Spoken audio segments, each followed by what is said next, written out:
Hello, and welcome to another edition of You're a Fucking Moron! I'm Slugger, and here's the star of the show, Reginald! Thank you. We've got a splendid show this week, but Slugger, what happened to Barclay? He was killed, sir. Tragic accident involving jumper cables, I believe. Oh, very well. Let's get to viewer mail. Coffee Boss writes, Ridge, hey, love the show and the animation. Wondering if your next episode could focus on the Jen and Ben break up. Who was the fucking moron in that relationship? Good day, Coffee Boss. Thank you for the letter, Boss of Coffee. I once dated your sister, Teabag Boss. She was an excellent liquor. The answer to your question is, of course, Ben. He's a fucking moron.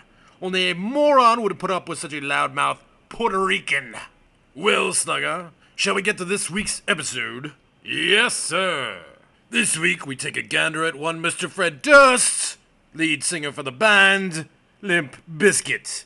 Now, I come from Biscuit means dick, so why anyone would want to name their band Limp Dick confuses me even more than someone thinking that wearing a red cap is cool and hip. The one thing Fred's hat is doing is covering up his bald head, which resembles a roll-on deodorant. Fred seems to live in a fantasy world of his own creation, his head full of imaginary liaisons with female ingenues, flapping his lips about these so-called encounters to anyone who will listen. That being about 100 pimple-faced punks who read his web blog. Most recently, Fred fell in love with one Miss Britney Spears. He defended his undying love for the pop princess. Where else? Why, on the internet, of course, writing, anybody out there who has a serious problem with my feelings for Britney should just chill and worry about your own feelings for a minute. She just happens to be the person that I would never have thought could make me feel this way, and believe that I have never felt this way before. So there. Yes, sir. So there, sir. Indeed. It was just too bad that Miss Spears didn't seem to think the same way that poor lovesick Freddy thought, insisting that she barely knew him, poor limp dick. So just how did Freddy feel? I was upset.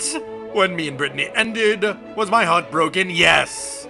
With a broken heart, the Biscuit Man decided to spill all about just what it was like to be with the big booby Britney. Oh, this ought to be good. According to reports, Durst spent a few days holed up in Britney's LA home after they had worked together on new tracks for her next album. He said Britney came to his LA recording studio and hung out with him for 2 days. On the second night as she was leaving, I gave her this letter I wrote, saying that she was really sweet and cool. Alright, now hold on. You mean to tell me that Baldy Fred gave Britney a love letter, saying that she was sweet and cool? I wonder if he stuck it in her locker.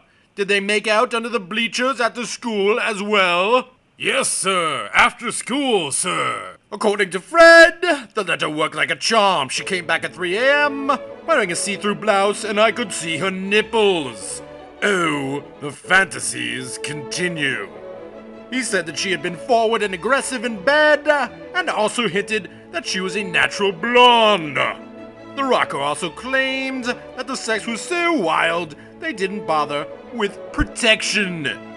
Asked whether Britney's boobs were fake, has been rumored, Durst replied they were real. Angry with Britney's denial that she and Durst had ever been an item, the star penned a song about her for Limp Bizkit's new album, calling her a whore and a bitch.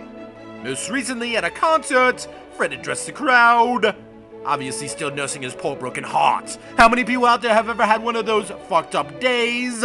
He asked the crowd. I remember quite a few fucked up days just recently, and I think I spent those days with that fucking bitch, Britney Spears. Poor Freddy's next imaginary girlfriend is none other than Angelina Jolie, in addition to calling and sending flowers to the Tomb Raider star. Durst claims, I had my mind set on Angelina for a long time.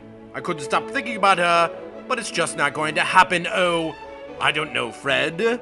Maybe you could write her a letter, telling her she is sweet and cool. It's gotten so bad for the Limpster that he has decided to flee America. I'm sick of the attitude towards me in America. I'm always getting judged and there is no loyalty. Everyone is so great in Europe, and I'm trying to find a house just outside London. Well, Fred, no matter where you go, you'll always be a short, bald midget with a very large imagination and limp dick. Fred Durst, you are a fucking moron. Thank you. Thank you. Thank you.